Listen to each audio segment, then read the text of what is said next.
behalf of peace in our on behalf of peace in our cities and the European Forum for Urban Security. This is a part of a series of webinar that we are co-hosting on the most imminent and urgent and pressing questions that we feel are relevant both uh, throughout cities around the world. Just a few words, very practical, as we're welcoming our guests. We're very fortunate today to have interpretation, so I wanted to point out that you can choose English, Spanish, or French, Français, and Espanol. And in the little interpretation box that is with the three dots at the bottom of the screen, there's an interpretation sign. And you can also ask questions in the questions and answer little box that also with the three dots at the bottom row. We have very exciting guests today, and we're hoping we'll also have time for question and answer. So please sign in. I'm going to give the floor right now to my colleague Rachel Locke from Peace in Our Cities for an introduction to dive right into the topic. Thanks so much, Elizabeth. And thanks to everyone for joining. It looks like I'm unmuted. Yes. Okay, there we go. It's good morning for me, but I know it's afternoon and evening for many of you. So wherever you are in the world, thank you for joining. My name is Rachel Locke, and as Elizabeth said, I am with Peace in Our Cities. I'm co-founder and principal. We are a global network of cities and organizations advancing evidence-informed, rights-based, and justice-centered approaches to reducing violence in our cities around the world. And we're very grateful to APHIS for co-developing this second in a series of webinars that we are doing together, and really appreciate you all joining us here today. So before I introduce and hand over to our three speakers, I wanted to sort of set the stage a little bit for what we're going to be talking about today, because the topic that we have is quite broad and quite complex. So we wanted to spend a minute sort of grounding the conversation. As everyone who is in this webinar knows already, urban violence is shaped by a variety of factors, right? From social, economic, and political inequality to institutional performance, the availability of weapons, the influence of spoilers, and more. But it is also shaped by gender norms, by the power dynamics that align with these norms, and how social constructions of gender influence and interact with all the other factors that I just mentioned. So social inequality varies across genders, weapons ownership and use rates vary across genders, access to political power varies across genders, et cetera, right? The opportunity of focusing on violence prevention when it's done right is that it forces attention not only on specific incidents of violence, so preventing the next homicide or responding to a domestic violence call for service in a way that supports transformation of relationships, but it also forces one to focus on the various factors, including socio-political conditions that make some people more likely to be perpetrators or victims of violence, or indeed both, as we know many perpetrators are victims and vice versa. In both of these more proximate and structural ways of thinking about prevention, gender is key to the conversation. So today we will hold that in mind, but we're also going to get practical. We're going to acknowledge and recognize the endemic levels of violence that continue to impact 1 in 3 women around the world.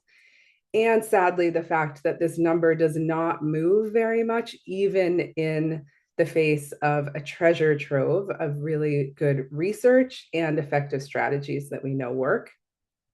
We're also going to acknowledge that men are far more likely to be directly impacted by lethal violence, both as victims and perpetrators, and again, both. And that all too often ideas of masculinity, often harmful constructions linked to power, to status, territorial control, risk-taking, and more, are relevant and cut across private and public forms of violence. And we will recognize that gender non-conforming individuals are typically at far higher risk than cisgender individuals and are also often left out of discussions about either violence against women or toxic masculinities. Really concretely, we're going to discuss how institutions, including police, schools, community violence prevention organizations, and others, are themselves subject to gender bias and how this influences interventions, and how gendered ideas about how one responds to violence undermines or enhances prevention capabilities. We're going to discuss gender nonconforming individuals and how they are seen or not seen as part of the conversation. We'll discuss how key emotions, such as fear itself, is gendered, influencing behavior patterns that then are viewed in gendered ways. For example, how a young man carrying a firearm is seen differently than a young woman carrying a firearm, particularly also dependent on their race, right? We are also going to focus on the lack of appreciation for the way in which larger socioeconomic forces shape incentives and behavior of all genders, sometimes placing the onus for change at the individual or the community level rather than looking at these broader forces. Cities are increasingly recognizing that effective violence prevention requires integration of gender perspectives into all public safety and drug policy responses. In this conversation, we're going to hear about city level experiences doing exactly that. So let's get on with it. Enough from me. I'm not going to read the full bios of all of our speakers. I will introduce each one, but we will put the full bios into the chat if you're interested. The order that we will go in is that first we will hear from Alba Alfaheme Casanova from the Catalonia region of Spain, where she is a psychologist specialized in sexual violence and victimization, and serves as director of the Cabinet of Security and Transversal Policies of the Department of Interior and Public Security. Alba will speak to how hegemonic masculinity causes violence against women, both in terms of direct and symbolic violence. We will then, we'll then hear from Sarah Sarenchrist, gender-based violence planner for the city of Oakland, California's Department of Violence Prevention. Sarah will speak to the work being done in Oakland, which it's worth remarking on and celebrating just recorded their lowest homicide rate in 50 years in 2025. It's really important we celebrate progress in this area, not just talk about how challenging everything is. So well done to the city of Oakland and all of the partners there. The Department of Violence Prevention leads city efforts on prevention and has three top priorities, including the reduction of homicide, but also focused on reducing and preventing gender violence and the reduction of commercial sex trafficking and exploitation. So Sarah will speak to what these three priorities mean very practically in terms of engagement across teams, training, awareness raising, et cetera. And then we'll have our respondent, Dean Peacock, who has worked for over 3 decades to advance gender equality, violence prevention, and health equity. Among several other positions that he holds, Dean is currently the co-lead and co-founder of the Global Coalition for WHO Action on Firearm Violence. He will again serve as a respondent to the presentations from Alba and Sarah, and is also likely to discuss the ways in which masculinity's frame alone is insufficient and will offer a broader perspective for consideration. Each speaker has roughly 15 minutes with the goal of preserving about 30 minutes for discussion. So please do keep track of your questions or your insights. And as Elizabeth mentioned, we have that Q&A box down at the bottom.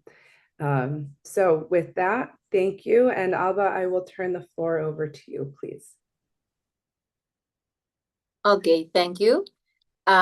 Primero de todo, quería agradecer a EFUS y a Peace in Our Cities por invitarnos para poder hoy compartir con todos ustedes pues este espacio en el que es tan necesario pues, reflexionar acerca de la masculinidad, esta masculinidad hegemónica, ¿no? Que de alguna manera pues, también tiene mucho que ver con esta construcción de una violencia estructural que hoy un poco pues, plantearemos.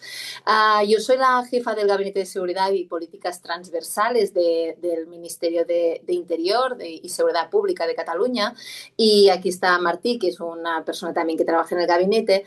Y nosotros tenemos el encargo de parte de la ministra de Interior como una política clave del gobierno de Cataluña, el hecho de incorporar, feminizar lo que se llama pues toda la cultura, todo aquello que tiene que ver con el ámbito de la seguridad pública y las emergencias. Por lo tanto, ya partimos de un punto de entender pues, que en nuestro caso, en Cataluña y de hecho a nivel internacional, la construcción de la cultura organizativa que tiene que ver con las emergencias y la seguridad pública ha sido históricamente, ¿no? Creada, construida, pensada y dirigida también sobre todo por una masculinidad, ¿no? Muy hegemónica, que ha sido de alguna forma también impulsada, ¿no? Por la mayor parte de hombres que han ocupado estos espacios y que de alguna forma ha habido toda una parte, toda una visión, toda una realidad que tiene que ver con el género femenino, con esta parte más pues, de estos valores, ¿no? Que tienen que ver pues, con la realidad de las mujeres, que ha sido poco tenida en cuenta o en muchas ocasiones, o sea, no poco tenida en cuenta, sino absolutamente desaparecida, ¿no? Por lo tanto, estamos en un punto en el que hemos hecho todo un diagnóstico y estamos trabajando para construir un modelo propio que tenga que ver con este proceso de feminización. Nosotros cuando estábamos planteando cómo podíamos hacer esta intervención, voy a ir bastante rápida porque tengo 15 minutos, no quiero alargarme, empezamos un poco queríamos empezar con el concepto de por qué hablamos de masculinidad hegemónica y no hablamos de masculinidad tóxica, ¿no?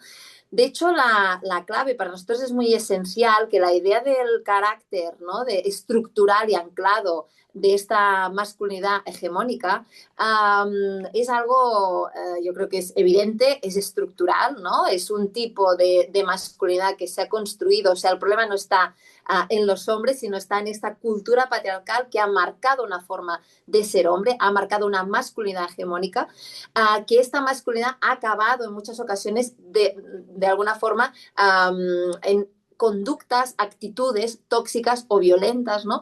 Porque al final ha sido un modelo cultural imperante, dominante, ¿no? En el que se define al hombre sobre todo a través de unos atributos que tienen que ver con una superioridad física, la heterosexualidad, la represión de las emociones, ¿no? Por lo tanto, para nosotros, ¿no? Para nuestro equipo, nos sentimos mucho más cómodos hablando de esta masculinidad hegemónica que produce comportamientos tóxicos. Desde esta perspectiva, entendiendo esta masculinidad más hegemónica que nace, ¿no? Desde este modelo patriarcal y cogiendo a Connell, ¿no? En su publicación Masculinities del 1995, Connell explica, ¿no? Que esta masculinidad no se define por sí misma, sino que se define por todo aquello que no quiere ser, ¿no? Se define sobre todo porque no tiene que parecerse a la feminidad, a aquello que es ser mujer.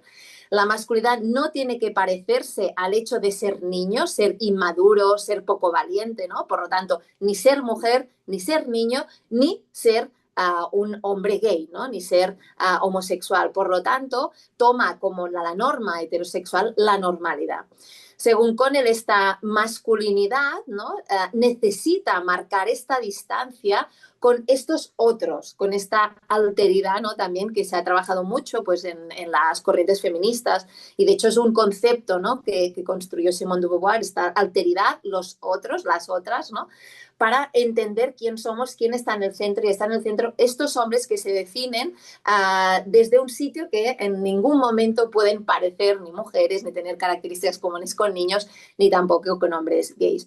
Por eso es como esta distancia entre lo deseable y lo indeseable, ¿no? Realmente lo que tenemos que ser y aquello que no somos, y aquí es en muchos momentos donde se produce esta violencia. Y sobre todo también es muy interesante cuando nos focalizamos, por ejemplo, en la violencia LGTBI-fóbica, ¿no? Y cuando vemos también cómo esta violencia, ¿no?, contra pues, orientaciones sexuales diferentes a esta heteronormatividad, pues son como una forma de mantener el control, ¿no? Estos insultos, burlas dirigidas a cualquier comportamiento demasiado sensible o demasiado afeminado, ¿no? De alguna forma son actitudes que disciplinan y corrigen, ¿no?, aquello que se espera pues para una buena masculinidad, aquella masculinidad hegemónica.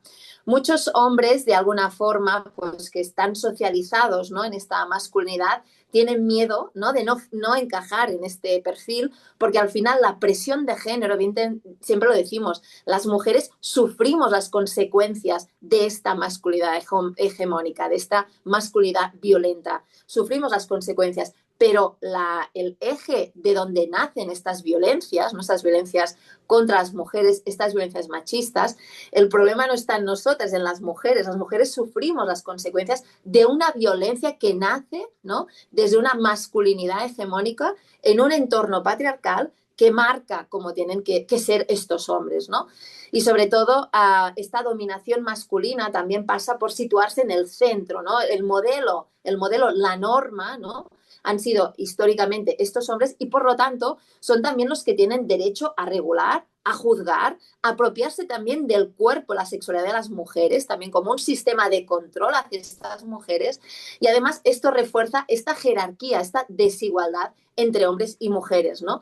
De hecho, el problema no es en la diferencia entre hombres y mujeres, sino esta desigualdad, ¿no?, que ha construido este sistema de género, marcando una superioridad por parte de los hombres versus a las mujeres, ¿no?, que están en esta situación de desventaja.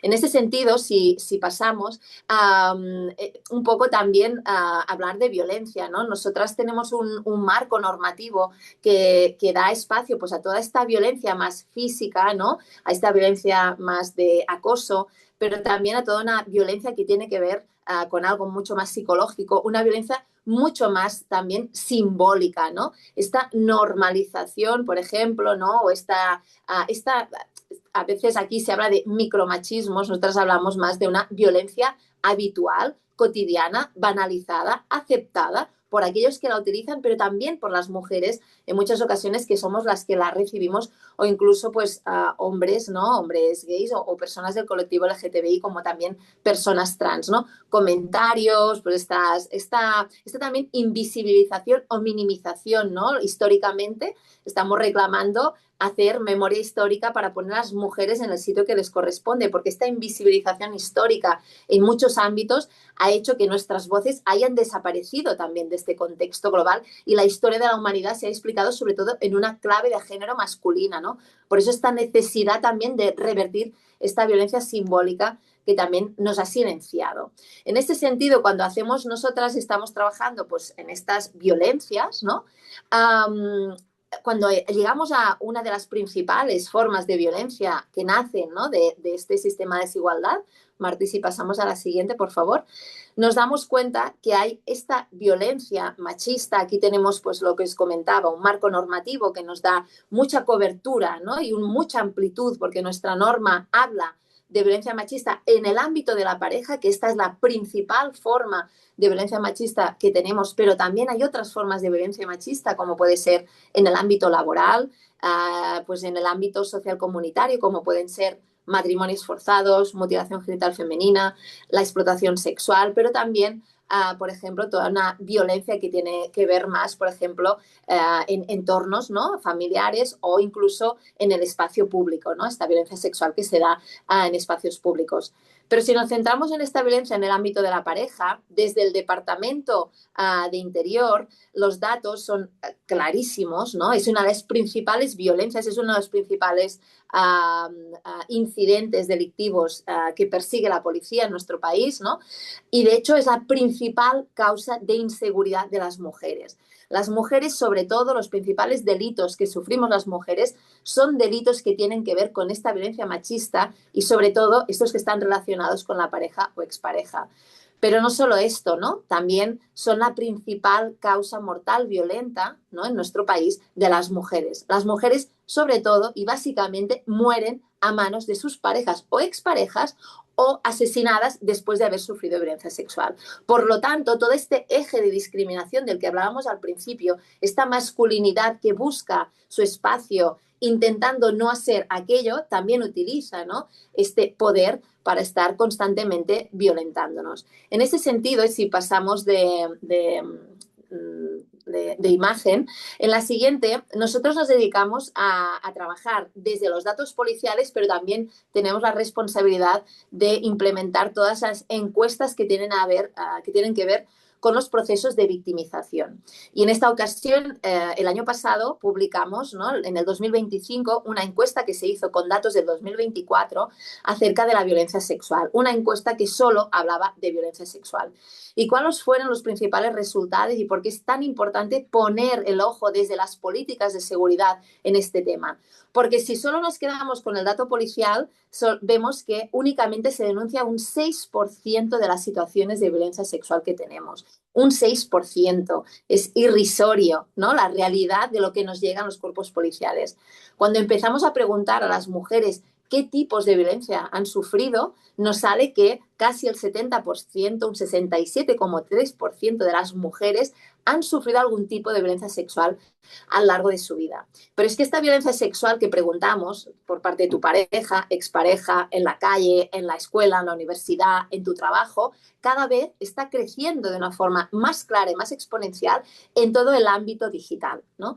Aquí, por ejemplo, vemos que casi el 25%, ¿no?, de mujeres desde los 15 años ha sufrido esta violencia digital que está viendo de una forma exponencial. Por eso es tan importante que pongamos esta mirada de género, porque aquí nos encontramos que el espacio virtual está reproduciendo este sistema de desigualdad, este sistema de violencia, ¿no?, de hombres hacia las mujeres, y que por lo tanto estamos viendo cómo el ámbito digital está reproduciendo esta violencia machista, ¿no?, también en un ámbito que aún no está suficientemente legislado ni hay suficientes mecanismos de protección hacia estas mujeres que son, por ejemplo, acosadas de forma reiterada, ¿no?, a nivel sexual.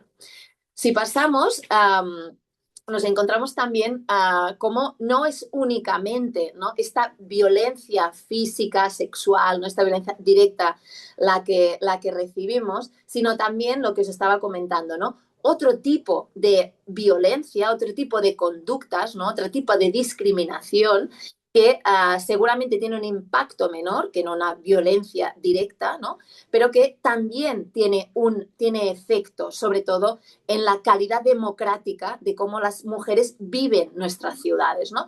Y esto tiene que ver, por ejemplo, en la ocupación de los espacios públicos, por ejemplo, en el sesgo, ¿no?, de género, en la percepción de la seguridad. Aquí, por ejemplo, vemos cómo en los espacios públicos normalmente la representación de mujeres es mucho menor, como muchas mujeres de alguna manera tienen que utilizar, ¿no?, pues una serie de estrategias, ¿no?, para poder moverse en el espacio público, cosa que los hombres no tienen que utilizar este tipo de estrategias.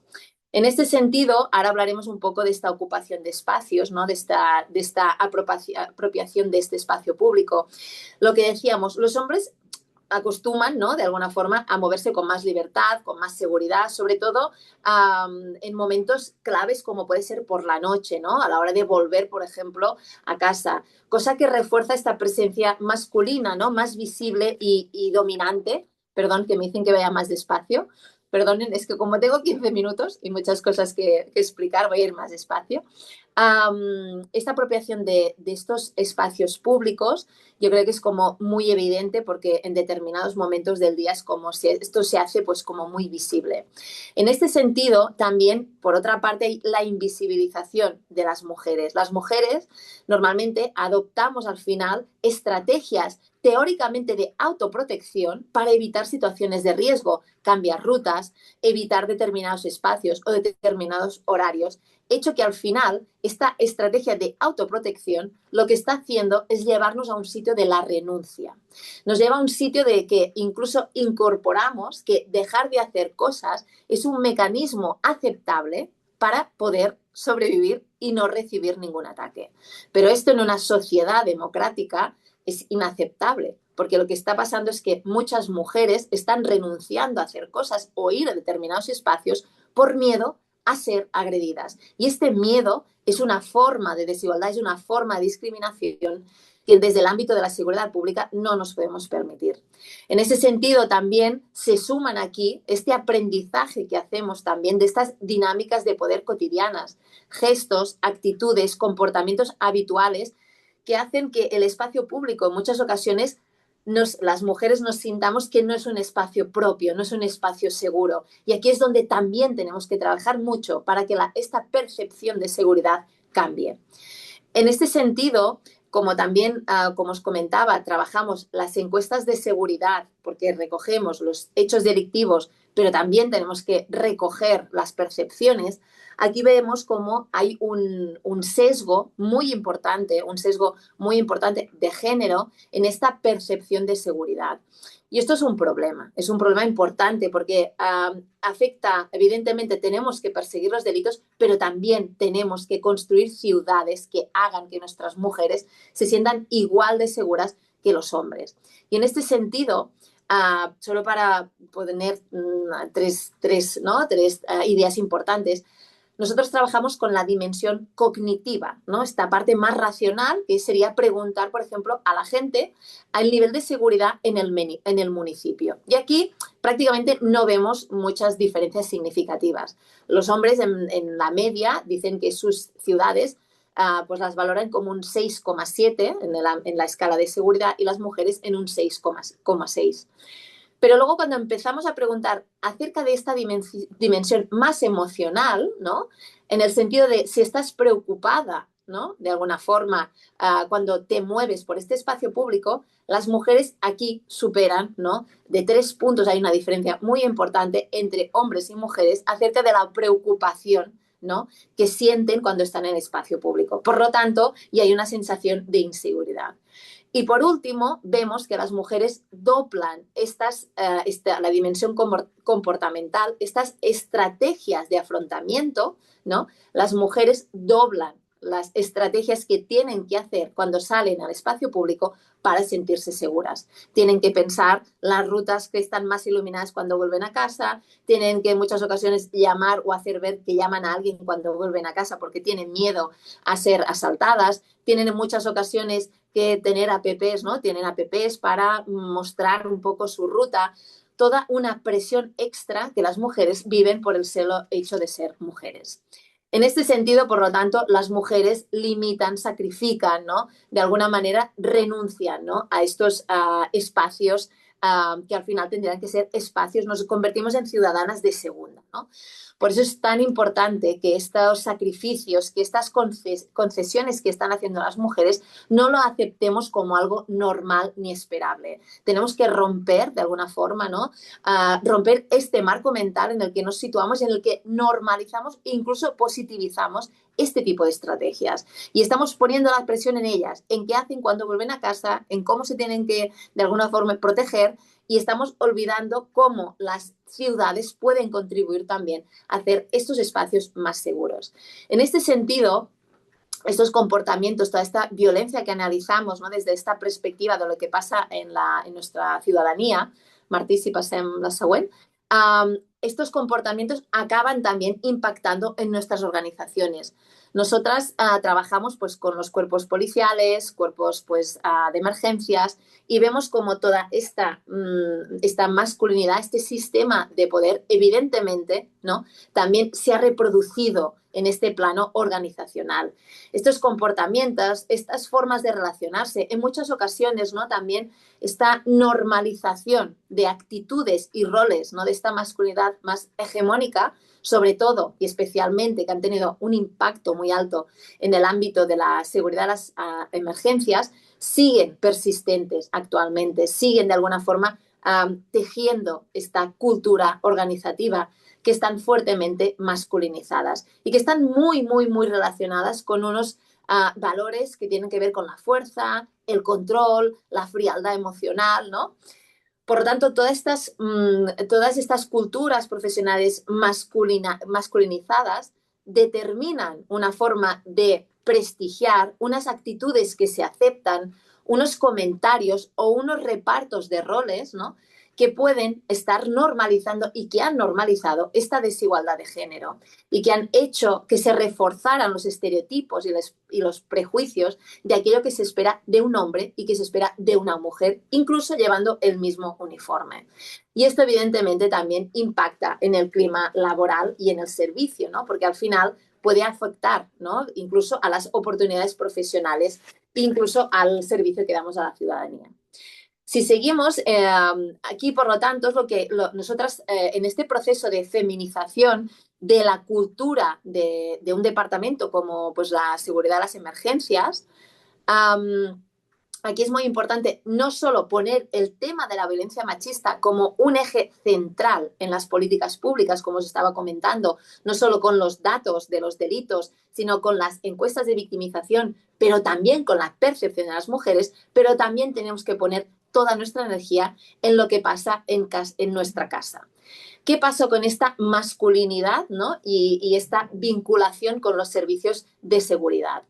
Han estado básicamente compuestos por hombres, ¿no? Pero no solo esto, también han estado definidos aquello que se esperaba a partir de este modelo que ha funcionado un poco como una especie invasora, ¿no?, y que ha ocupado el centro y ha dejado en los márgenes otros modelos, ¿no?, de ser policía, de ser bombero, ¿no?, de ser pues agente rural en nuestro caso. Valores, por ejemplo, como la fuerza física, la resistencia, la frialdad emocional, una disponibilidad absoluta, una idea un poco errónea también del heroísmo, esta competitividad, la autoridad, ¿no?, se han situado en el centro y han marcado lo que era ser un buen profesional, relegando, lo que decíamos, a los márgenes otras cualidades, otras competencias que estamos viendo que son esenciales pero que no encajan en este imaginario. Esto evidentemente ha excluido, ¿no?, pues a las mujeres, hombres del colectivo LGTBI, personas trans, ¿no?, realmente pues la diversidad que hay en el mundo, pero no solo ha funcionado como un mecanismo de exclusión, sino dificultando, ¿no?, que en muchos casos las mujeres ingresaran, ¿no?, en estos cuerpos o promocionaran, porque por ejemplo en el caso de los bomberos tenemos problemas de acceso, pero ahora estamos mejorando con una reserva de plazas muy importante, pero en el caso de los policías se han incorporado muchas más mujeres, hace más tiempo que están entrando mujeres, pero hay mucha dificultad para que estas mujeres ocupen espacios de liderazgo desde unos liderazgos mucho más feministas, desde otra forma de funcionar. En este sentido, se han generado pues, como estas dinámicas internas muy intensas de homogeneizar, ¿no?, y también de presionar todo aquello que era diferente. Muchos hombres también, esta masculinidad hegemónica también ha hecho que muchos hombres hayan tenido que ponerse en unos vestidos que eran muy estrechos y en los que tampoco se sentían cómodos, pero sabían que si no respondían a ese modelo único, ¿no?, de hombre, de profesional en el ámbito de la seguridad de las emergencias, pues seguramente iban a tener problemas. Por lo tanto, este único modelo, ¿no?, de masculinidad, esta más hegemónica, también ha hecho que muchos hombres hayan tenido que renunciar a su forma de ser, su forma de sentir, su forma de expresarse o incluso su forma de trabajar.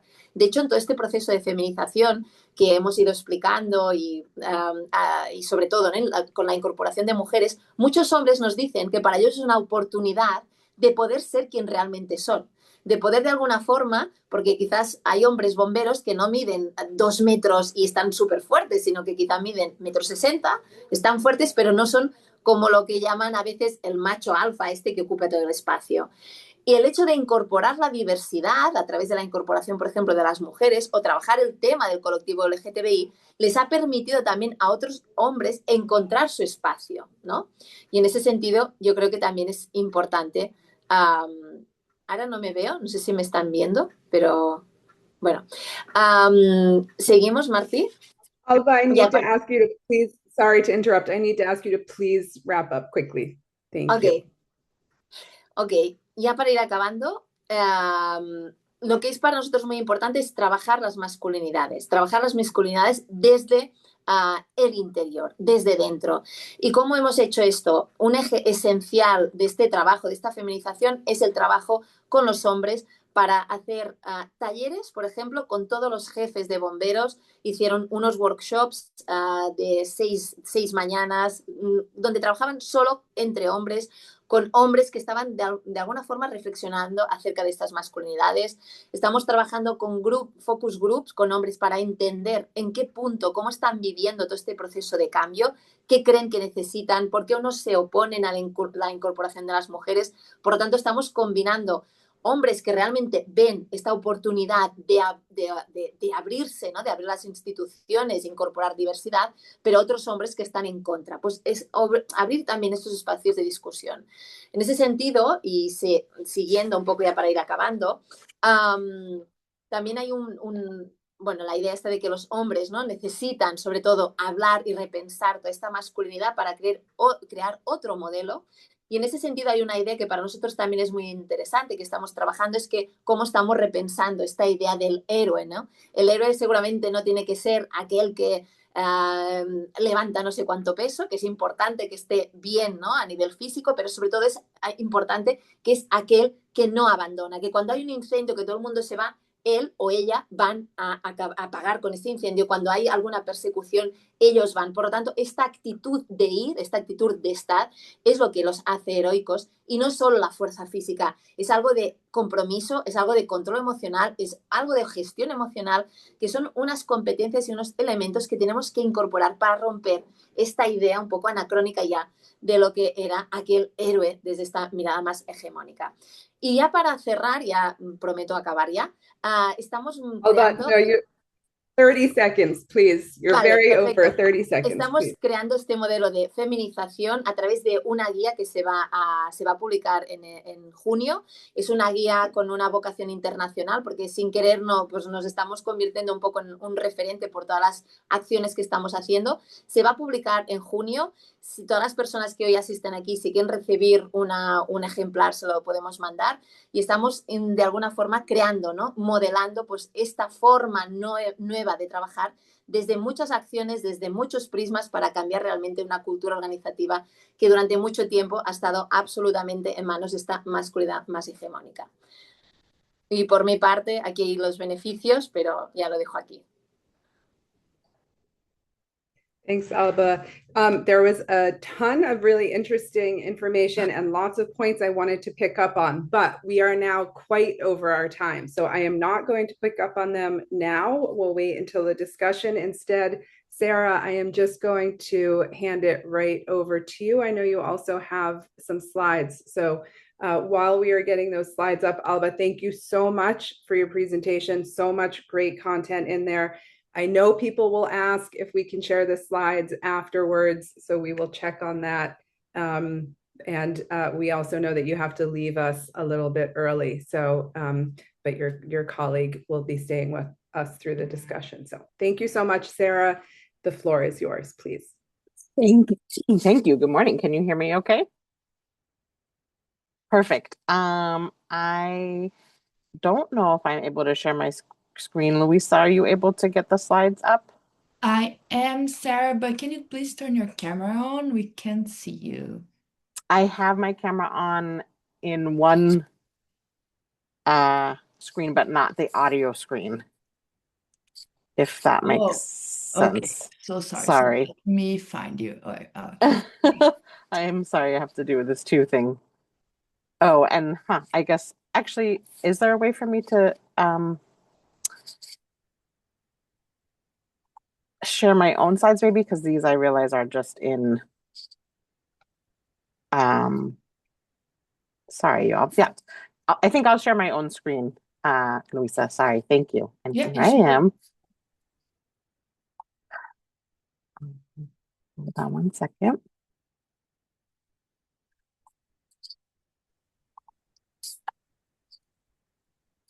This is, we'll give our Sorry, y'all. interpreters a moment to have a sip of water and take a breath. So, and I will also just remind everyone that during this moment that we do have a Q&A box down at the bottom. So please feel free to begin putting questions in there. I would also say, because Alba has to leave us in about 20 minutes, if you have questions specifically for her based on her presentation, maybe you could put them into the Q&A, and she may be able to answer in chat, not verbally, but in chat. Okay, Sarah, it looks like you're good to go. Okay, I think so. You can see the slide, right? Yes. Okay, perfect. Slides, you can see you. You're good. Perfect. Good morning, everyone. Sorry, good morning for me in California. Hello. My name is Sarah Sarenkrist, and I'm the gender-based violence program planner with the City of Oakland's Department of Violence Prevention. Oakland is also a member city of Peace in Our Cities. So I'm grateful for the invitation to be here today and speak about the gender-based violence work that's happening in our city. I've been doing this work for over a decade now, and though there's still much work to be done, I'm really encouraged about the progress that we've made and look forward to sharing some of that with you all today. Since we're coming together from all over the world, I just wanted to start with a photo of our beautiful city of Oakland. We're a medium-sized city with a population of anywhere between 450 and 500,000 people. And as Rachel said, we have been seeing significant reductions in shootings and homicides over the last couple of years. In 2024, we had 354 shootings and 86 homicides, down from 526 shootings and 126 homicides in 2023. So we're very encouraged about the work that is happening in our city around that form of violence. I wanted to give some background about our department, because departments or offices of violence prevention, as they're often called, look really different and are tasked with very different focuses throughout the United States and, of course, around the world. So for us, the City of Oakland's Department of Violence Prevention is charged with reducing group violence, which is what we call gang violence here in Oakland, intimate partner violence, and commercial sexual exploitation. To do this, we invest in immediate crisis response services and near-term interventions that focus on stabilizing victims and preventing additional violence. And then we also invest in long-term intensive support services for individuals caught in the cycles of violence. And as noted in the previous slide, the City of Oakland's Department of Violence was created with 3 mandates, and 2 of those mandates are focused on gender-based violence. The third mandate is around the reduction of gun violence and is focused on group and network activity in Oakland, or what is called or commonly referred to as gang violence. But this is notable because it has given Oakland the mandate to focus resources on gender-based violence intervention work, not just gun and group violence, which tends to narrow that focus to focus just on boys and men. When I first started working for the City of Oakland, we were dedicating only around $200,000 a year to a couple of community-based organizations to do this work. And after years of advocacy from the community and within the city, we are now dedicating over $4 million and funding over 17 different community-based organizations to do this work. And we have GBV specialists as part of our direct service team and are working to integrate all of the work of the department using this GBV lens. So again, just to ground everybody, 2 of the 3 mandates of our department are the direct reduction of domestic and intimate partner violence and the reduction of commercial sexual exploitation. And just to kind of just name how we define gender-based violence here in Oakland, it's harmful acts that are directed at an individual based on their gender or perceived gender and rooted in gender inequality, the abuse of power, and harmful social norms. All right, and I just wanted to also share our theory of change. Basically, we think of GBV as a learned behavior rooted in misogyny, historical violence, and prior trauma. Survivors of gender-based violence may remain in unsafe situations due to safety concerns associated with leaving, financial dependency, and the involvement of children. And the DVP provides immediate stabilization services to survivors and long-term intensive support services to survivors and perpetrators to help individuals change their circumstances, decision-making, and support systems to avoid future violence. In doing this, we seek to reduce incidents of gender-based violence, experiences of trauma, and the footprint of our criminal justice system. The theory of change matters because it helps us articulate the importance of providing support services not just to victims and survivors of gender-based violence, but also to those who are causing harm. The field of gender-based violence used to focus exclusively on the victims, but recently there's a movement that is growing that includes wrapping support around those who are causing harm. Much like our ceasefire or Oakland Lifeline strategy, that is used to engage those who are actively involved in shootings and gun violence, the only way to make sustainable and long-term change in gender-based violence is to also support those who are causing harm. If we just support the victims, then the person causing harm just moves on to harm someone else. So that is something that I really wanted to highlight. This is where our work is going, and we're really excited about taking on the challenge of wrapping around everyone who is impacted by gender-based violence and hoping to really make sustained change in our community. All right, so getting into some of the practical interventions that we fund here. The services that are currently being funded by the Department of Violence Prevention, these are ones that are provided by our community-based organizations, and they go through a competitive process to apply for city funds. So we have a core group of services that include crisis navigation. So navigators connect with survivors in the moment of crisis, wherever they might be, and are able to support them with finding emergency shelter, legal services. They have flexible funds to pay for basic needs. And they also can get them connected to some long-term supports like life coaching.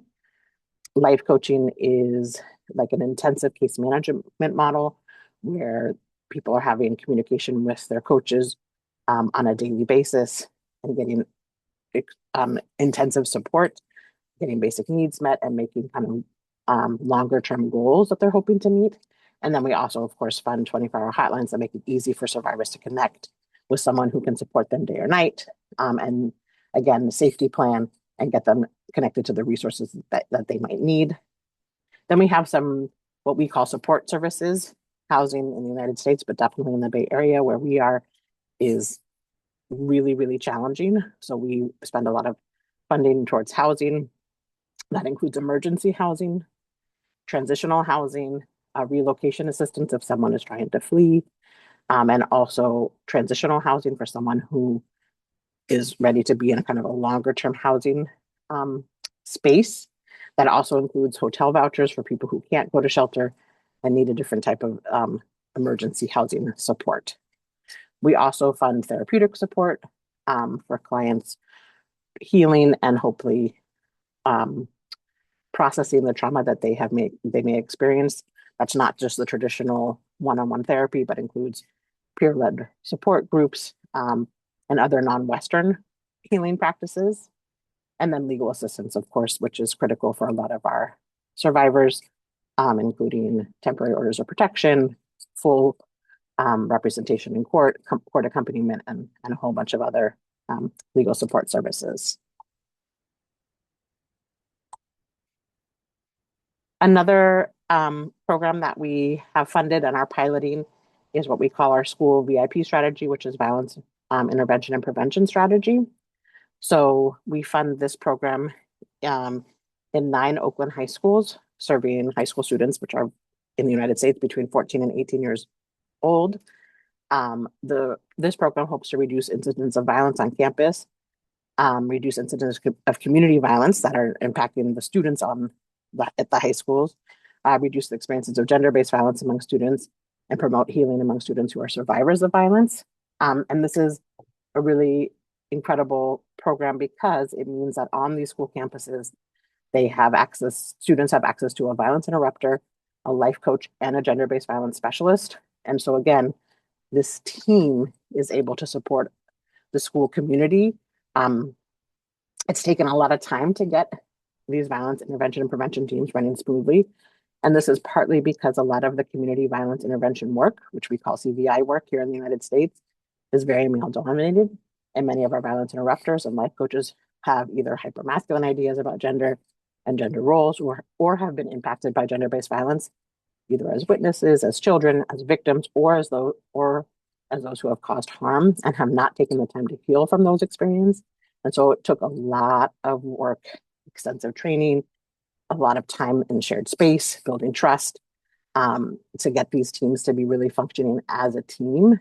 But I have to say, it's been really beautiful to see them come together to be able to support students and understand that they each have a role to play in doing so.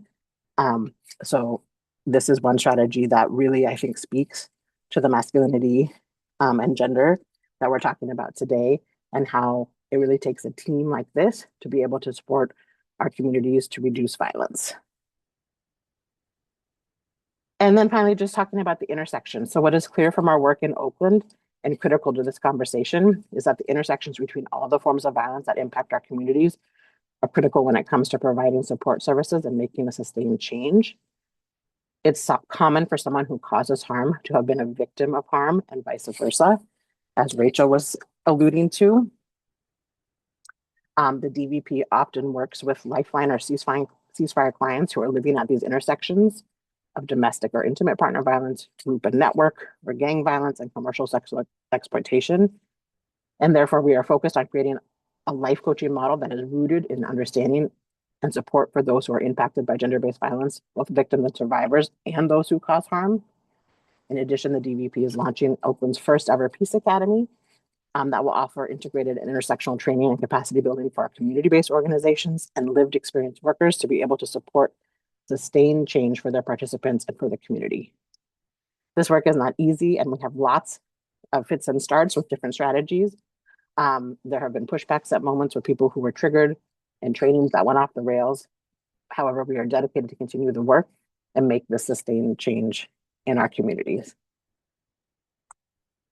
And I'm going to wrap up because I know we're over time, but feel free to email me and reach out or go to our department's website to learn more.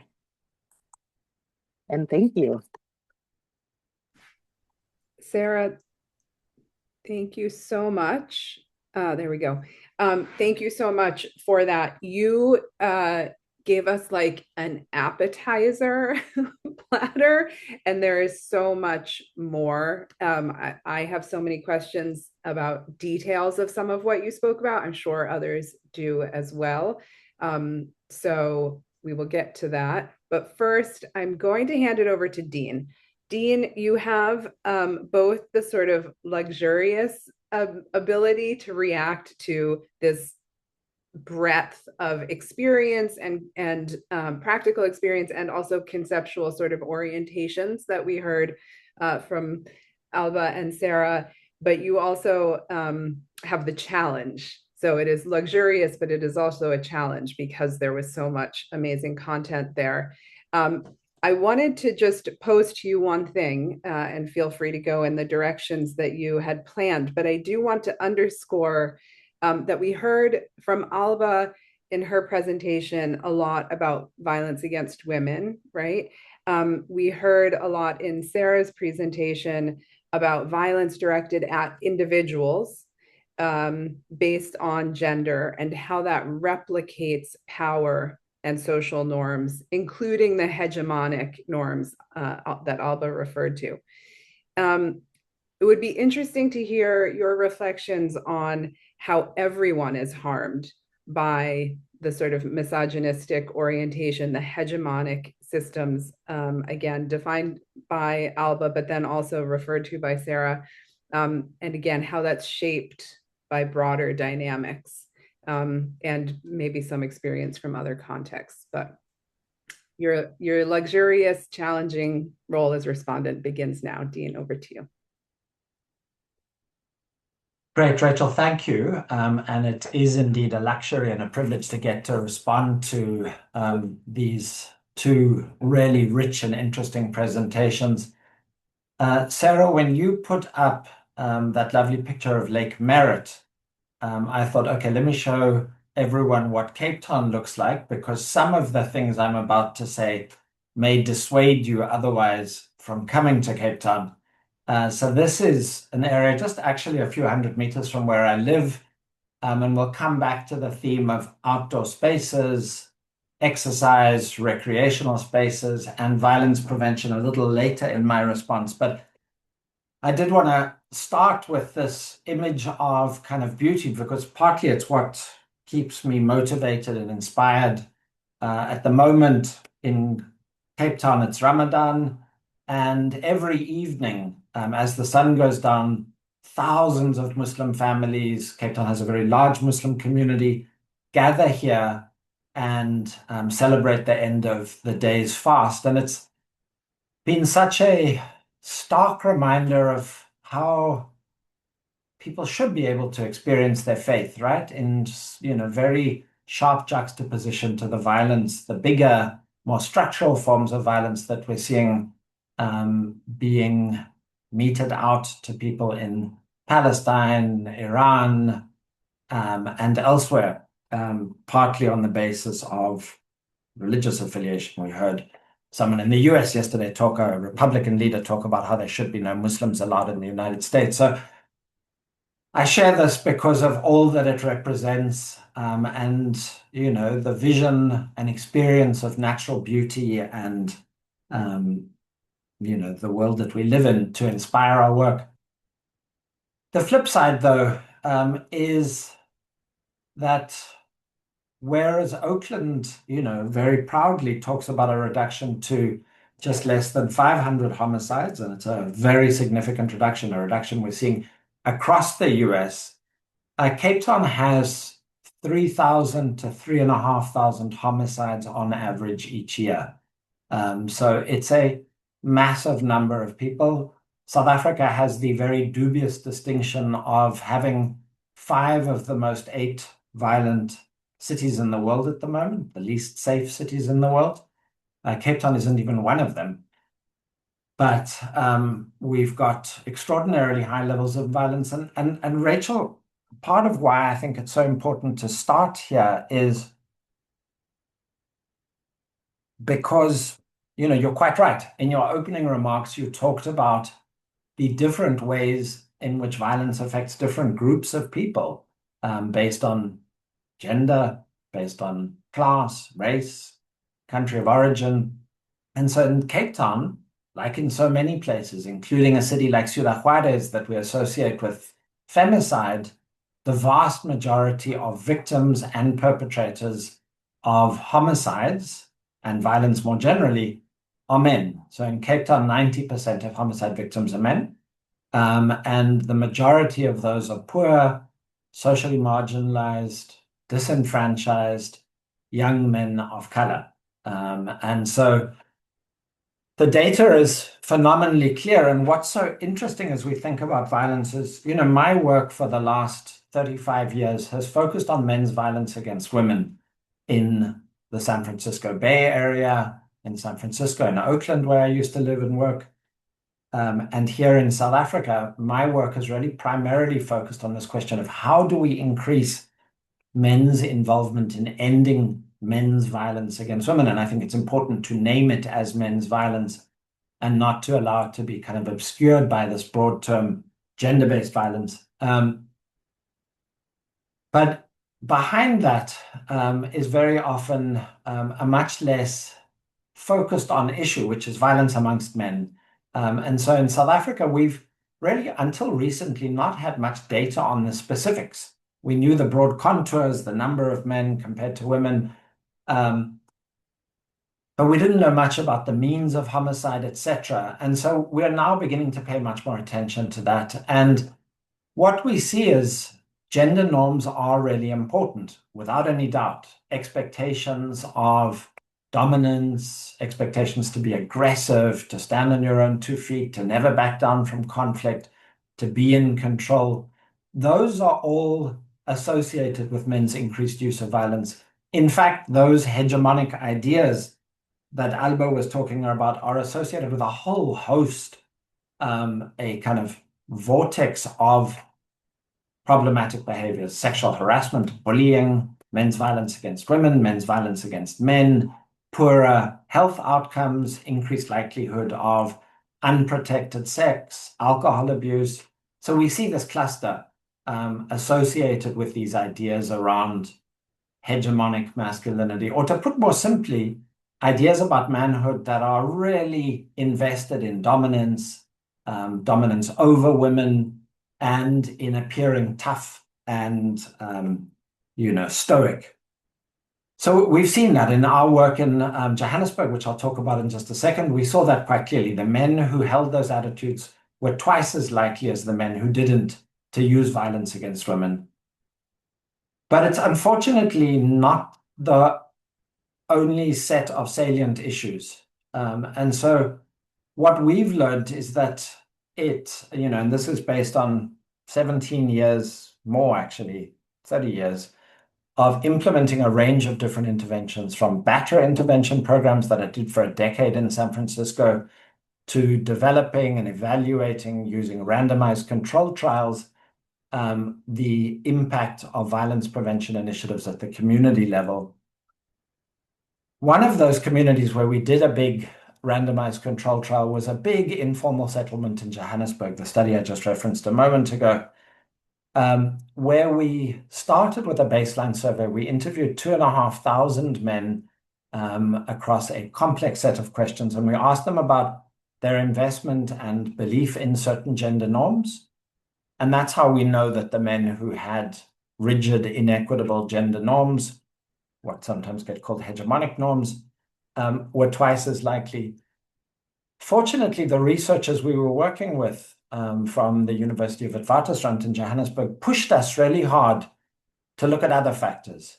And so we asked them about prior experiences of violence. We asked them about childhood abuse. We asked them about trauma, mental health, depression. We asked them some questions that I certainly hadn't thought to ask: food insecurity and hunger. When we mapped out the risk factors for men's violence, gender norms were twice as likely. But interestingly, so was alcohol consumption, so excess of alcohol consumption. The men who reported binge drinking were also twice as likely to use violence. The men who reported depression were 3 times as likely to use violence. The men who had been exposed to violence as a child, either they'd witnessed violence or they themselves had experienced child abuse, were 5 times more likely to use violence. So our intervention should have focused on all of those factors. The men who experienced food insecurity, let me not forget, were twice as violent as well. So our intervention should have focused on all those things: alcohol outlet density, trauma, provision of trauma-informed counseling, food gardens, provision of social protection to make sure that people had access to safe and dignified recreational facilities like the space that I'm showing you here in Cape Town, which is a public space. But our intervention, like so many interventions with men and boys, focused only on the gender norms. And when I think back to the work I did at Men Overcoming Violence, and I'm watching the time carefully, Rachel, when I think back to the work I did at Men Overcoming Violence or in the schools of San Francisco and Oakland, that's also all we focused on. We used the power and control wheel to shape our batterer intervention program work. I ran 4 or 5 groups a week for a decade. And when men disclosed that they had serious problems with alcohol abuse, when they had serious problems with anxiety, depression, mental health, trauma, we refocused the discussion on gender norms, about their expectations of power and control. We tried to dislodge these ideas of hegemonic masculinities. And we did those men a disservice by doing that. And more importantly, we did their partners a disservice by doing that. We ignored what were major drivers of men's violence, and we focused in on one very important piece, but nonetheless one piece of a complex puzzle. And I think that the literature globally is increasingly recognizing that. And so I'm so glad, Sarah, to hear about these complex connections that you're making in Oakland. And I want to really reiterate this point because it's so important not to get the emphasis wrong in this presentation. I am not at all suggesting we don't focus on gender norms. They're vitally important. I know for myself, as someone who experienced male violence, I was assaulted 5 times in the Bay Area on the street. I wasn't prepared to go and seek any kind of counseling because I felt like I had to toughen it out and I have to, man up. I know those norms are harmful to men, to women, to people of all genders, including especially queer people, LGBTQI people. But the reality is we need a more complex ecosystem of violence prevention. We need the availability of mental health services, and we need them rapidly expanded. That means we're going to have to use models like have been developed in many parts of the world where you have paraprofessionals doing that work, and they do it really well. It doesn't require scaling up and having tens of thousands more clinical psychologists with PhDs. That would be great, but that's not a requirement. Some of you may remember now 6-7 years ago, there were major teacher strikes across the United States in San Francisco, Los Angeles, Chicago. One of the demands that was made by the trade unions representing those teachers was that the school districts had to put in place a mental health professional in every school. And the School Social Workers Association came up with a ratio, a minimum standard for the number of mental health professionals who needed to be available for kids in schools in that school district. Many years ago, I hosted a meeting with representatives from one of these UN agency task teams, UNESCO, UN Women, UNICEF, etc. And we went out to a really violent, affected community. And one of the participants in the meeting rather naively asked the school principal, well, how many school social workers do you have to attend to the violence that you've just described that these kids experience at home, on their way to school, at school, and in reverse order? And she laughed and she said, we share one social worker with 50 other schools. So that's one social worker, somewhere between 25 to 50,000 students. And our strategies in South Africa addressing violence against women have mostly focused on criminal legal sanctions, arrest, prosecution, conviction, lengthy incarceration. And there has been tremendous public pressure, which our politicians have been happy to pander to increase the severity of the sanctions. And there, what we have seen is huge amounts of money going into ineffective strategies that do not deter violence and a neglect of the strategies that do, like the provision of mental health, like the proper regulation of our alcohol outlet environment. Alcohol is essentially unregulated in poor and working class communities in South Africa. Same with our gun regulations. Same with our food pricing. We've had massive scandals with food monopolies that have jacked up food prices, making it very hard. And we've got a huge online gambling industry, which is increasingly linked to increased levels of violence against women and generally. So, and I want to close just with one kind of interesting insight. So that fabulous picture that Alba showed of the men sitting on the beam in Manhattan. It's used as a picture to show kind of men's occupation of public spaces, men's willingness to take massive risks and to show those risks off, right? So it's become this iconic image of, if you like, hegemonic masculinities. But if you dig a little bit, the history behind that is fascinating. It was a staged photo by the Rockefeller company, whose construction site it was. Those were poor, mostly immigrant workers, many of them indigenous construction workers from Canada. And they were posed, right? So they were told to look relaxed. And in fact, there are other pictures of them lying around and tossing a ball. But the number of people who died on that construction site and on construction sites across the world at that point was massive. And that is a manifestation, partly perhaps of men's willingness to take risks, but most importantly of a lack of regulation of the exploitation of poor and working class workers who were regarded as dispensable. And I think it's very helpful to reflect on that and to say, what's the bigger picture going on in terms of gender norms and violence? And what else is in the picture besides gender norms? And so I'll close with that and with an invitation to anyone who'd like to continue the conversation. This is stuff I think about way more than I probably should and love to talk about. So please reach out to me if there are any questions or comments. Thank you so much. Dean, thank you so much for that great intervention, which tied together many themes that we heard from Alba and Sarah, one of which you underscored at the end, and I had also been thinking about underscoring, which is this question of what else is going on, and this idea that this question of what's happening below the surface. So I'm going to just reflect on a couple of things as more people, again, please put your questions or your insights into the Q&A box. That's where we will, that's what we will use to prompt discussion.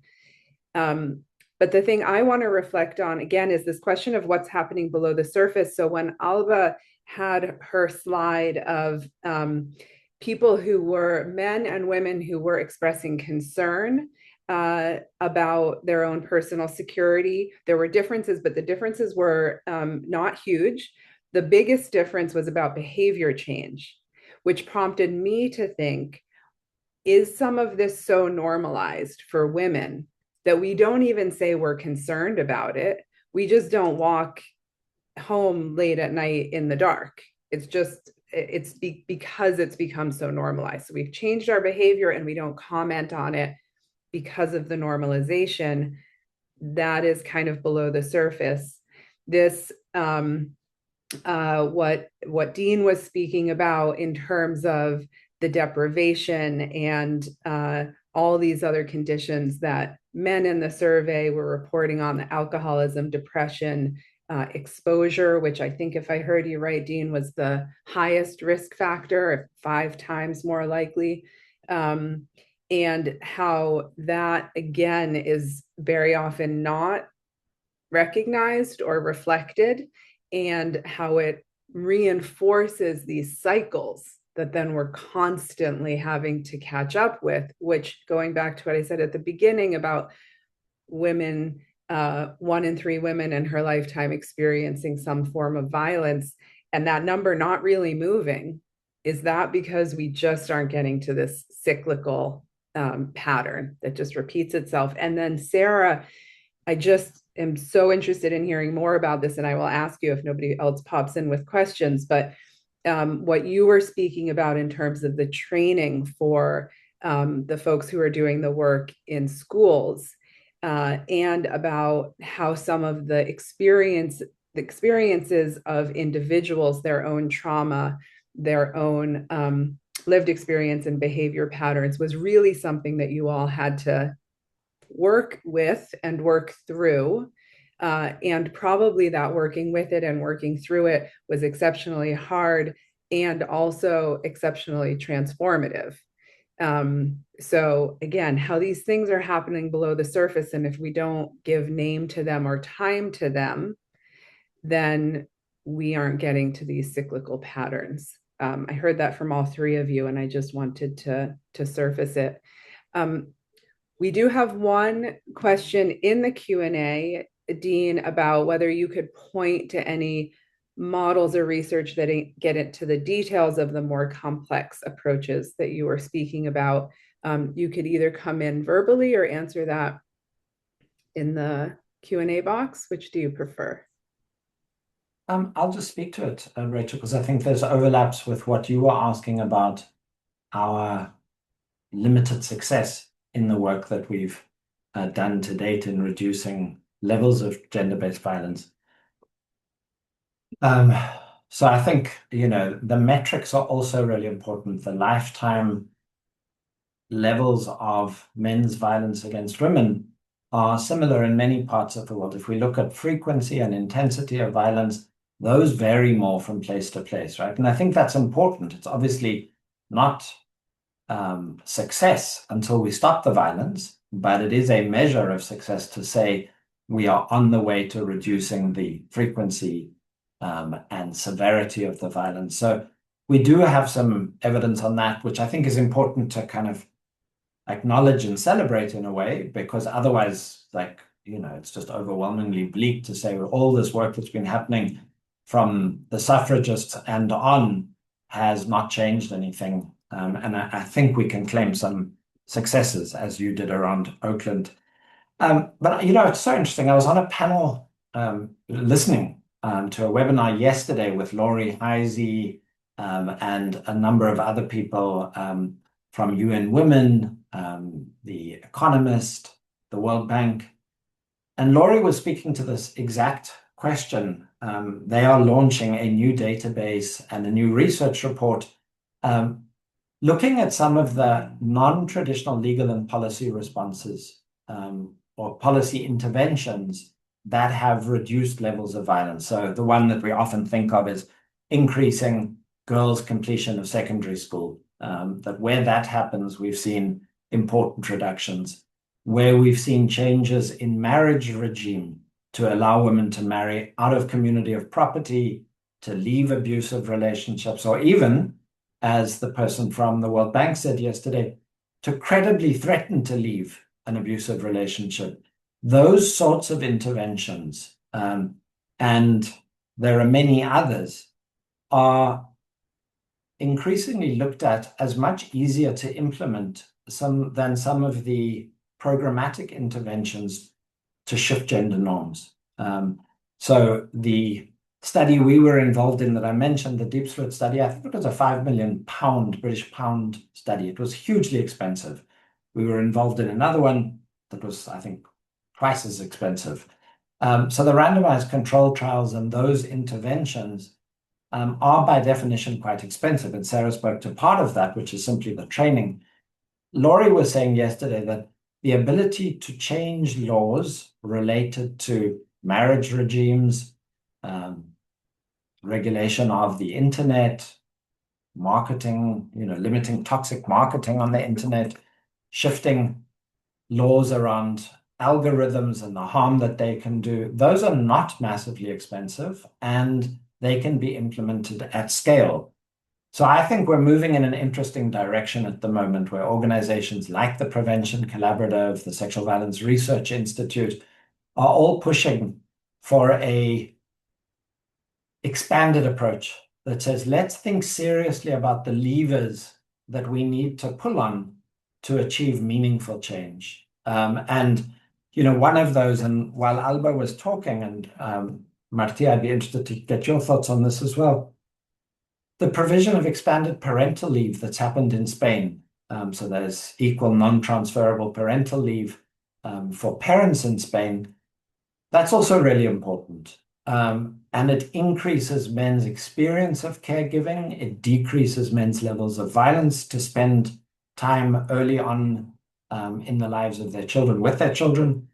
And again, those can be done at scale. And I think last point I'll make, when we think about places like the Scandinavian countries, it's easy to imagine that the pathway that they travel to get to greater gender equality and somewhat reduced levels of violence, insufficient for sure, is that they engaged in interventions to transform gender norms. That's actually not what happened. What happened was the worlds around men and women, people of all genders, changed. Access to the labor market, access to paid caregiving, all of those sorts of things were what shifted gender norms and gender relations in those countries. And so I do think we have to think a lot about those kinds of interventions, especially against the backdrop of the tremendous harm that we know prisons do to people who are detained in them and to the communities from which those people are taken. And so I guess that would be my response to the question of why haven't we made more progress? What might we do? And what do some examples look like of more complex models? So I'll stop there. Dean, thanks. Marty, I don't know if you want to come in and respond to what Dean was commenting on. And then I do have a question. I'm going to pull some questions that we received in advance of the webinar. And I have one or two, Sarah, that I was going to pose to you and Marty also to you. But do you want to come in what? Yeah, sure. Yeah, I'm happy to do it. I'm going to do it in Spanish, if that's okay for everyone, so I can give you a more complete answer. Entonces, gracias, Dean, por la pregunta, bueno, y por el comentario en general. Sí que es verdad que en España desde hace ya unos cuantos años, pero recientemente también el año pasado introducimos una mejora a nivel de los permisos de paternidad y de maternidad. Lo que es realmente interesante es ver que estos procesos de cambio a nivel de sociedad, pero también a nivel organizativo, por ejemplo, en los cuerpos de seguridad y emergencias que nosotros dirigimos o coordinamos, lo que es interesante es la verdadera complejidad de variables y de factores que operan al mismo tiempo.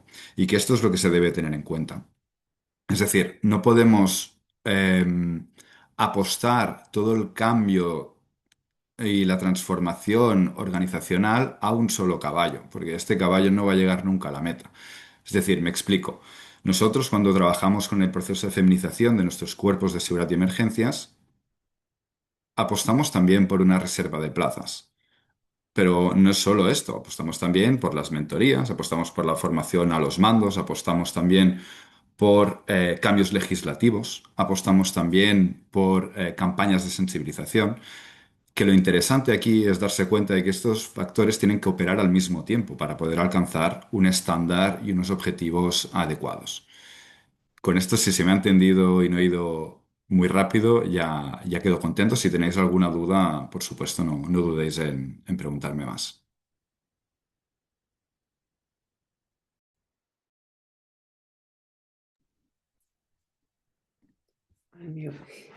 I think that this point about you use the analogy of a single horse. We can't bet on a single horse. It's also this idea of like a silver bullet. Like there's one thing that will save us, right? And it is such a harmful idea because there are so many different factors and conditions, and we need to name them. And then we need to go from the complex into the very practical of what we are doing, which I think is part of why this conversation has been so enriching, because we can name the complex and we can also be here from specific geographies that are doing something about these very complex conditions and dynamics. Sarah, I do want to ask you, we had a question in the chat, and I know that this is something that is pertinent to Oakland. You and I have spoken about it before. Whether you can speak to strategies specifically to address gender violence around major events that take place in the city, and how data can provide a more detailed and realistic view of gender violence, both with regard to major events and also then if you want to speak to it more generally. Yeah, thank you. So for those of you who are soccer fans around the world, you may know that the United States, Canada, and Mexico are hosting the World Cup. And we have one of the venues here in the Bay Area. So we're in Oakland. Our neighboring county, Santa Clara, will be having some World Cup games happening there. We just hosted the Super Bowl in February, which is, of course, American football, but a huge, huge sporting event also in that same area. And so what we know in the United States is when we have large sporting events, the amount of human trafficking and especially of sexual exploitation increases exponentially. People are trafficked in to the region to be available for all of the mostly men who are coming in to the sporting events. And so we have done regional work, again, as the Bay Area, in anticipation both for the Super Bowl, again, that has just happened, and for the World Cup that is coming in the summer. And yeah, I think the best thing I can say is that Oakland has been a hub for human trafficking and especially for sexual exploitation in California and the United States for decades now. So it is not dependent on these sporting events, but what we do see is, again, just like the immense increase of people coming in and trafficking people in during the sporting event. So it really has taken us to take a regional approach to make the real inroads into having all the support systems that we could possibly have. So of course, law enforcement is heavily involved, both our local, state, and federal law enforcement. But more important to us was making sure that we had all of the support services for victims or the folks who potentially were trafficked in. And so we had a large network of resources and all hands on deck. And actually, I'm going to say the Super Bowl went surprisingly well in that regard, where, of course, we did see a big uptick in young, unfortunately, girls out in our, what we call our blades in our area where that people go to purchase sex. But we also saw a real amazing network of support that came in and were able to really do some really incredible responses and support some folks that we got put on our radar in the midst of all of the chaos of a big sporting event. So we're now in the process now of figuring out lessons learned from that. So I'm happy to share more when we have that. And then moving on to incorporating those into the response for the World Cup.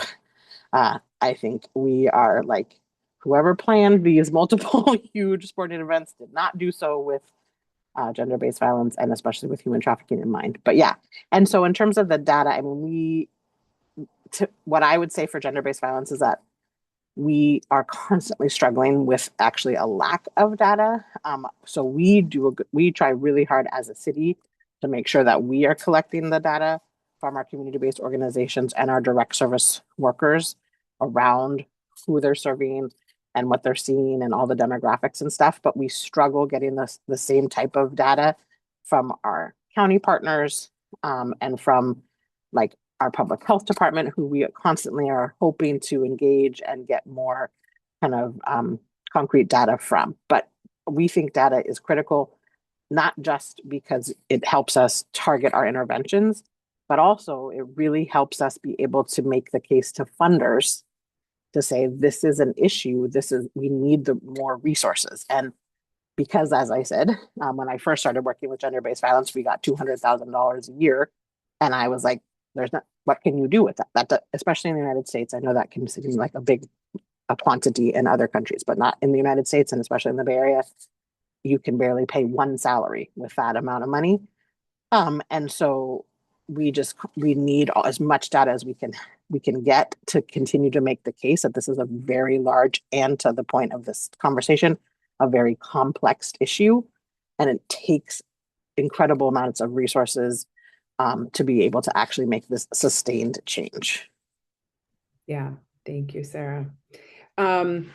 So much more to dig into. We have 3 minutes left. I want to make sure I give Elizabeth a couple of minutes to close, but I also want to make sure I give each of our three speakers or panelists 30 seconds only to say any final points you want to make. Dean, I see your hand is up. We did also have this amazing question in the Q&A about addressing violence in a period marked by extreme violence from politicians and public figures. I will encourage any of the three of you, if you have 10 seconds to say something about that in your close, or you can always write an answer in the chat or in the Q&A in direct response. So I'm going to go in the reverse order. Dean, Sarah, and then Marty, please, very quick, and then we'll hand it over to Elizabeth to do the impossible of closing us out. Great, thank you. I will be quick. I didn't really answer adequately the question about an example of a model that does this kind of complex intervention approach well. Interestingly, the one that I like the most, and I'm always inspired by, is the work of the Prevention Institute, who are also in Oakland. Their multi-sectoral approach to addressing gender-based violence is very community-based. It doesn't rely very heavily on the criminal legal system. And I will, in a moment, drop a link to one of their major reports on that in a moment. But it's a really inspiring model, and it addresses many of the things we talked about: trauma, alcohol, good parenting practices, living wages, access to public spaces for exercise and recreation, trauma services, those sorts of things. And it uses a community organizing model to do that. So last thing, Prevention Institute always says the most effective strategy to address violence and reduce violence in cities is to make sure that all of the key partners are around the table together. And our sometimes very siloed approach to violence prevention often gets in the way of that kind of important multi-sectoral collaboration. So thanks so much for the opportunity. I would love to speak to the issue of backlash and political violence. I'll drop a comment in the chat about that. Thank you. Thanks, Dean. Sarah. Yes, thank you so much. Again, really grateful to be here and have this conversation. And please do reach out. I'm happy to speak more about any of the things that we have going on in Oakland. I will say two things just to kind of Rachel's point, since I'm here in the United States, and I will just say that it is really, it is very challenging to look at kind of what's happening in our federal world and the violence that is kind of embodied by our administration. But I can say that I feel so hopeful by what is happening at our local level. And just knowing that there are so many folks within the United States all over who are doing incredible work within their communities, within their local cities, and really making a difference. So that is what keeps me motivated, despite what we are living through at the moment and the violence that we are perpetrating all over the world. And I just want to my final takeaway always in these conversations is that I feel very, very strongly that anytime we are talking about violence, community violence, and violence that are happening in our cities, in our world, we have to talk about gender-based violence. The intersections are so great. It is integrated into all of the lived experience of the people in our communities. So we cannot keep these conversations siloed. We have to make sure that we are constantly addressing all the forms of violence that are happening in our communities. So thank you again for the opportunity. Thanks, Sarah. Marty.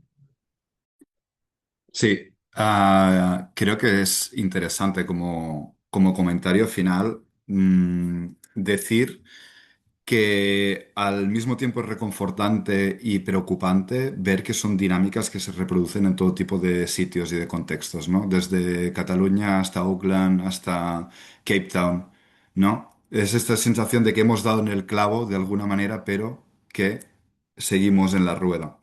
Entonces yo acabar con una cuestión, con una interpelación a los hombres, ¿no? A todos nosotros, que darnos cuenta que nosotros también somos víctimas en este sentido, ¿vale? Porque también nos afecta esta masculinidad tóxica, esta masculinidad hegemónica y nos afecta en muchas más maneras de las que siempre hemos creído. Y acabar ya animándonos, ¿no? A no caer en la trampa de este feminismo que nos intentan vender los sectores más radicales de la masculinización tóxica y hegemónica como un feminismo antagónico. No es un feminismo antagónico, todos debemos ser feministas, todos debemos ser un factor para el cambio y las mujeres ya han soportado suficientemente de tiempo la carga de este cambio y la iniciativa, así que pues esto, animarnos a que ahora nos toca a nosotros, seamos factor de cambio y no de obstáculo. Gracias. Marty, thank you so much. Elizabeth, I'm so sorry that we have eaten into your time a little bit. No, Trying to don't see- worry. It's absolutely impossible to conclude this conversation in any case. It's so rich, and I'm so glad. I think we could go on, and I wish we could, because I'm also so glad sort of that someone who's anonymous but asked that question in the chat bot, because it's really sort of the elephant in the room is also the sort of backlash that we see, the sort of, I mean, we know, I think, and we have to keep in mind that progress is not linear. And, maybe it's 2 step forwards and 1 step backwards, even though it feels like 100 step backwards right now. So just to circle back to what you were saying, Rachel, at the very beginning, we have to celebrate our successes. And even if they're small and clearly not enough, we have to celebrate those. We have to maybe also, and I think what Dean mentioned was really, really important but Marty, you did as well, is to not, bet on a single horse or put all our eggs on one basket and look at sort of all of the factors. And I think moving forward, we, at least at this sort of a personal reflection, listening to all of you, I think our work needs to focus more on children, on violence towards children. Because I think maybe also politically, that's something that's more unifying. And this is not to the exclusion of women by any means, but also it's something that is obviously the underpinning of all of many situations that will lead to gender-based violence, and something that maybe also can bring public support together. I think we would need to discuss the influence of online communities. We need to discuss also, what happened from a generational point of view, and how it is that younger people are not more feminist, and how that is not a natural evolution. So I think there's a lot of topics. This conversation was fabulous, but opened more questions, I think, than opened a lot of questions, gives us successes to be inspired by. And I think peace in our cities and FUs is there. That's exactly the reason we exist. So we'll follow up with each and every one of you, and together mostly, in individual conversations, and hopefully other opportunities to delve into the new topics that were brought up. Thank you so much for attending. And thank you to all our team, and Anne and Flavia, I see, and a bit, and Luisa, and a big thank you to Rachel, and to all of you for attending. Thanks, everyone.